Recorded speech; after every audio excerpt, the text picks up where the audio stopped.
तुम्ही खशाबाचा टीजर पाहिला का? जर पाहिला असेल तर एक गोष्ट नक्की तुमच्या लक्षात आली असेल. इतक्या मोठ्या चित्रपटाच्या टीजरमध्ये सर्वात महत्त्वाची व्यक्ती अजूनही आपल्यापासून लपवली गेलीये.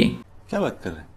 होय, खशाबांचा चेहरा संपूर्ण टीजरमध्ये एकदाही स्पष्टपणे दाखवला नाही. नक्की हे कॅरेक्टर कोण प्ले करतंय? मित्रांनो, नवीन खेळाडू आहे की जुना कोणीतरी एक्सपर्ट खिलाडी आहे हे तर आपल्याला भविष्यात कळेलच. कारण हा फक्त एका खेळाडूचा बायोपिक नाही, ही त्या मातीची गोष्ट आहे जिने उपाशी राहूनही देशासाठी जिंकणारा योद्धा घडवला. टीजरमध्ये तुम्हाला दिसतात मातीने माखलेले हात, जखमा, घाम आणि न थांबणारा संघर्ष.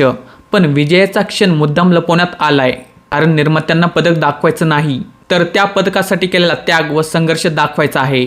आणखीन एक हिडन फॅक्ट, नागराज मंजुळे स्वतः या चित्रपटात एका महत्त्वाच्या भूमिकेत दिसत आहेत.